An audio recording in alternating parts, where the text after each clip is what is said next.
Rain tapped against the window of the tiny apartment as Emily Carter stared at the stack of overdue bills on her table.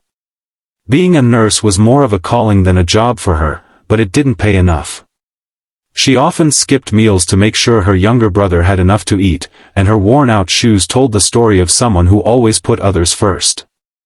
That evening, her roommate and best friend Sophie barged into the apartment, flustered. "Emily, I need a favor. Please, just this once. I was supposed to go on a blind date, but I can't. Can you pretend to be me? Just for tonight?" Emily froze. She had never been the kind of woman to date wealthy men or step into fancy restaurants. But Sophie's pleading eyes were impossible to resist. "I don't fit in that world," Emily whispered. "Just dinner. That's all. Please." Reluctantly, Emily agreed. She borrowed Sophie's dress, a little too tight at the waist, a little too short for her taste, and took a bus across town to one of the city's most exclusive restaurants. Inside, she instantly felt out of place. Crystal chandeliers sparkled above her, polished shoes clicked across marble floors, and every head seemed to turn when she entered. She spotted him immediately.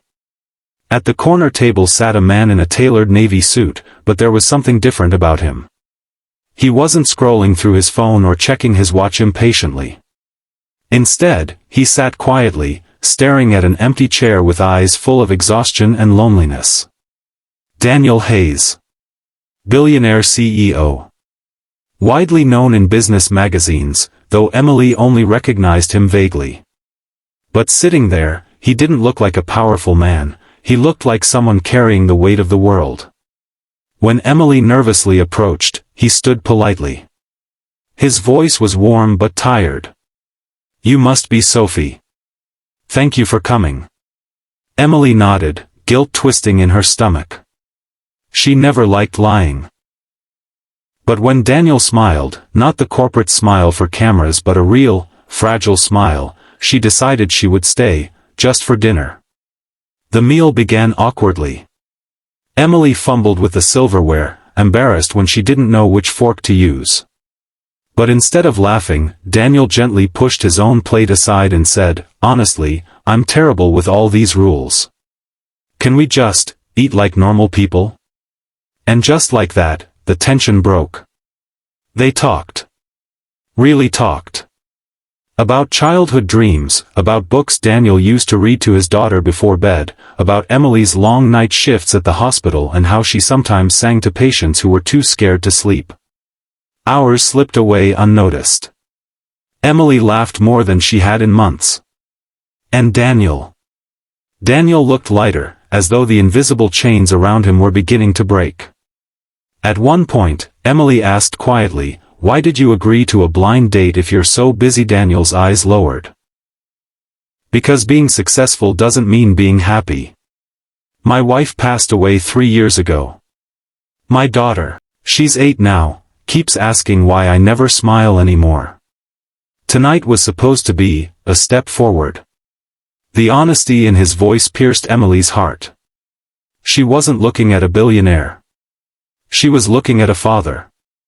A man broken by loss, yet still trying for the sake of his little girl.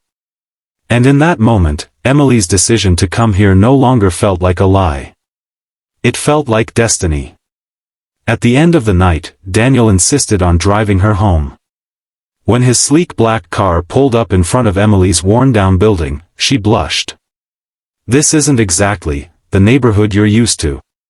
But instead of looking uncomfortable, Daniel turned to her and said softly, "It's real. That's what matters." He walked her to the door, then paused. "I know this wasn't just an ordinary dinner for me. Can I see you again?" Emily hesitated. She wanted to say yes. But guilt gnawed at her. He thought she was Sophie. She couldn't build something on a lie. "Maybe," she whispered, before quickly slipping inside. The following week, Emily tried to bury the memory of that night. But Daniel didn't let go so easily. Flowers arrived at the hospital where she worked, simple daisies, not expensive roses. A note tucked inside read, "You reminded me how to laugh again." And then, one evening, he showed up at the hospital cafeteria, looking utterly out of place among the plastic trays and buzzing vending machines. "I had to see you," he said. Emily's heart raced. She knew the truth had to come out. "Daniel, my name isn't Sophie. I only went that night because my friend couldn't. I never meant to deceive you." She braced herself for anger, disappointment, for him to walk away. But instead, Daniel chuckled softly. "I knew something didn't add up. Sophie's social media said she hated reading, and yet you spoke about books as if they were your best friends." His eyes softened. "I don't care what your name is.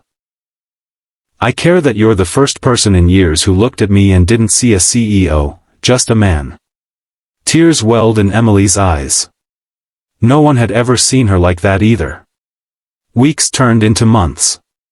Emily slowly became a part of Daniel's world, not because of luxury or status, but because of the way his daughter ran into her arms after school, because of the way Daniel waited outside her late shifts just to make sure she got home safely. One evening, as they walked through the park, Daniel stopped and took Emily's hands. His voice trembled. "Emily, I spent years believing my life ended with my wife's. But you've shown me it didn't end, it just had to begin again. My daughter loves you. I love you. Please don't walk away."